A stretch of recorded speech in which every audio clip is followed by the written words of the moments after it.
Before discussing about the physiological functions, let me say something about what that is its release, from where it is being released and what are the different physiological aspects involved in this type of hormones and its release and as well as its function.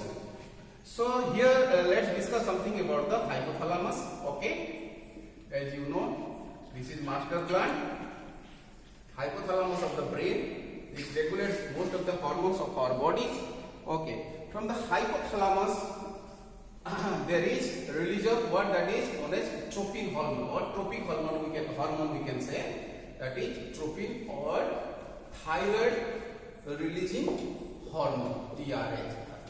Thyroid or tropin releasing hormone or thyroid releasing hormone. Releasing hormone always released from this hypothalamus. From that area it comes to pituitary gland. So here we are going to get something pituitary gland. Let me change this gland so that it will be easy, because pituitary gland is divided into two parts. That will be better if I will make it two areas. That is one area, this is another area. This is, suppose this is posterior pituitary and this part is anterior pituitary. Okay, just I am writing in very short form, so you please write it down in a full form, that would be better for you. So this part would be posterior, suppose I mean to say, and this part would be your anterior pituitary. In between, that is medial area. It is also made up of connective tissue fibers. So here, this is also otherwise known as adenohypophysis. Adenohypophysis, and this is also known as neurohypophysis. Okay, this you know also. It might have been taught in the physiology portion of your course. So we are not going to discuss in details regarding neurohypophysis as well as adenohypophysis. This is glandular in nature. I mean to say these are the glandular in nature, and this is made up of nervous tissues. You keep it in your mind. There is difference. This is not a secretory unit. This is a storage unit. This is a storage unit of that two important hormone. One is oxytocin and another is ADH or vasopressin. Don't be confused. This is not being secreted from posterior pituitary, rather it is being stored here. So here situation is little bit different. You keep in your mind. These are cells are glandular cells. Glandular cells, which type of glandular? Two types of glands there is. One is acidophilic cells. One area is acidophilic cells and few areas also basophilic cells. Depending upon their nature of the staining characteristics of their cells, so their secretion of the hormones also different.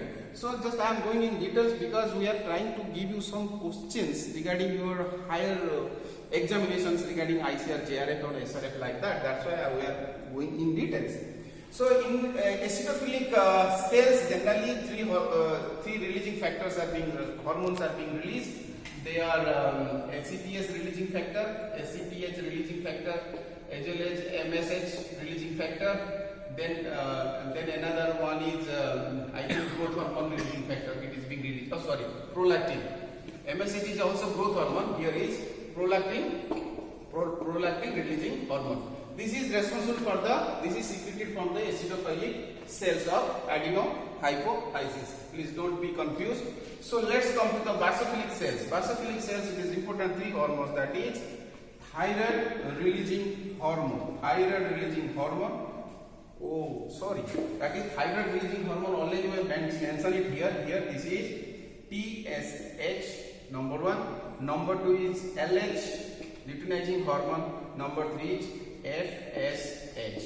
These all things are related to, or they are being secreted from the basophilic cells of adenohypophysis. Okay, of pituitary gland, or I mean to say that is anterior pituitary. Let's remove all these things. These are the few conditions. Then we are going to discuss in further actions or further release of these hormones. Whatever things we are already discussed, that is stimulating hormone. First, tropic releasing hormone from the hypothalamus. Then it comes to the pituitary gland, anterior pituitary. It's stimulated so that from the because we are going to discuss something about the thyroid hormone. So obviously we are going to limit ourselves to the thyroid stimulating hormone. So obviously thyroid stimulating hormone TSH. Suppose this is a part of acidophilic cell of basophilic cells of what? That is your adenohypophysis. So TSH will release and it will stimulate the thyroid gland. Let me make a very good thyroid gland that will be easy for you. It is a butterfly shaped thyroid gland. Okay. And it will stimulate the thyroid gland.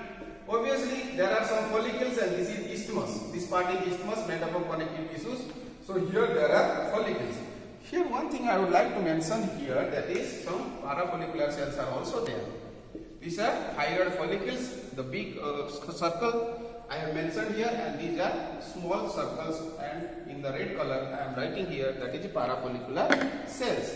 These folliculars are thyrofollicular cells. Okay. These follicles, suppose we are going to make it. These cells are responsible for the T3 as well as T4. The release of T3 after it is being stimulated by thyroid stimulating hormone. Okay. But what about the role of these small cells? That is parafollicular cells. I mean to say parafollicular cells. They are responsible for which cell? That is which cell it is? That is calcitonin. That's a hormone. Which one? Thyrocalcitonin.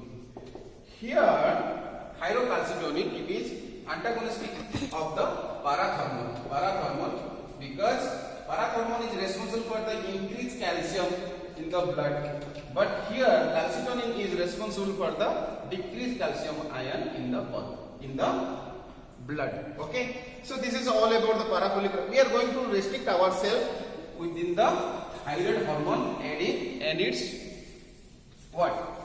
physiological as well as pathological conditions or disease conditions with respect to T3 as well as T4.